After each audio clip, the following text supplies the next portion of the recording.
Hi gardeners. Well, today we're going to have to pull some potatoes, and here's why. You can see how the leaves are browning. Even the stalks are beginning to get brown. It's just the natural death of a first early potato. These are Yukon Golds. We planted them in March, and it's time for them to start going bad. A lot of them still have green on them, but that doesn't mean that they're not all going to start going away in about the next week to 10 days or even less. How to harvest them? You know, people use forks and things like that. Personally, I like to start pulling.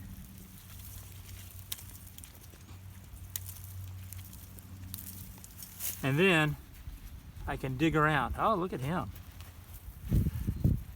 The reason why I don't like using forks is Yukon Gold potatoes have a very thin skin, and it's easy to tear the skin. They practically come off. So now,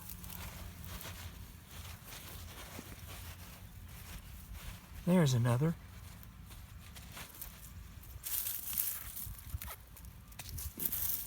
These may have been diseased a little bit. The small potatoes are very good too, by the way. Keep them no matter how small because they're delicious in salads.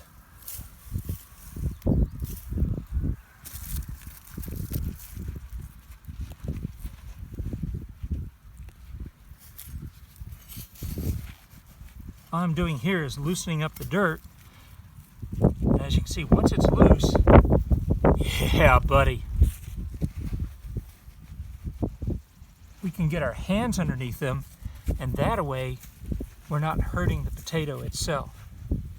These are going to clean up nicely. I can feel more. Here we are.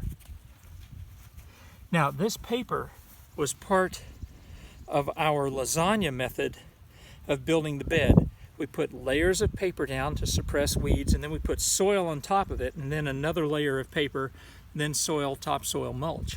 So this has really kept the weeds low in here.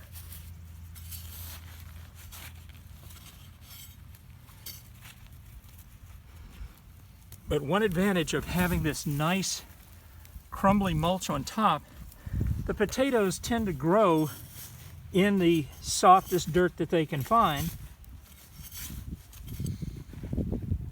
Little baby there. And for me, it's kind of like a treasure hunt. Can I rummage around enough in here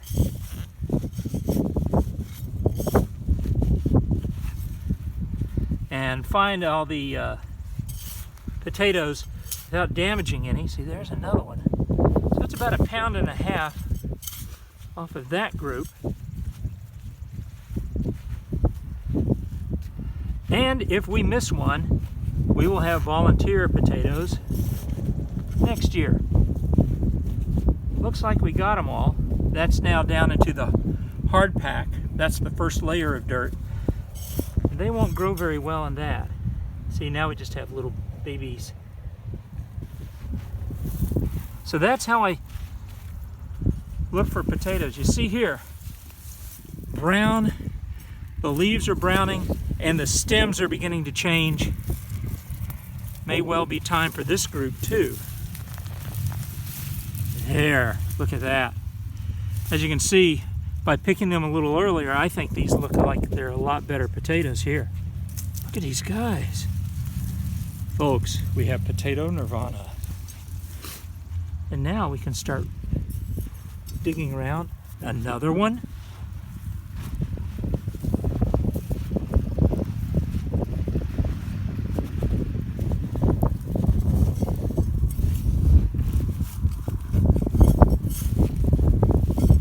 Looks to be about it.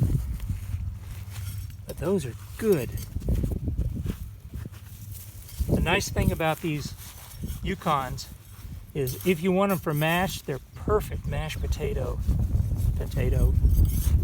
I wouldn't bake them. I've heard people do, but my preference is mashed. Other potatoes will have different purposes. Now, right behind, over here, are Kennebecs. And we've talked about how they last longer. They're a second early. They won't be ready until mid to late July or longer, they build up a lot more starch in them, and that means they're great for French fried potatoes. So we've got, what, 2 to 2.5 pounds here. We'll clean those up. These are beautiful, and the taste compared to what you get in a grocery, can't even imagine how much better these taste. Don't forget to like and share, and get out there and garden on your own, folks. There's a lot of things that we can be planting right now in June. We're going to be putting eggplant in the ground today. You can always plant beans, and more beans. A French bush bean will start yielding 6 weeks or so after planting. You still have a lot of time for some good harvest, even though it's right at summertime. Thanks a lot.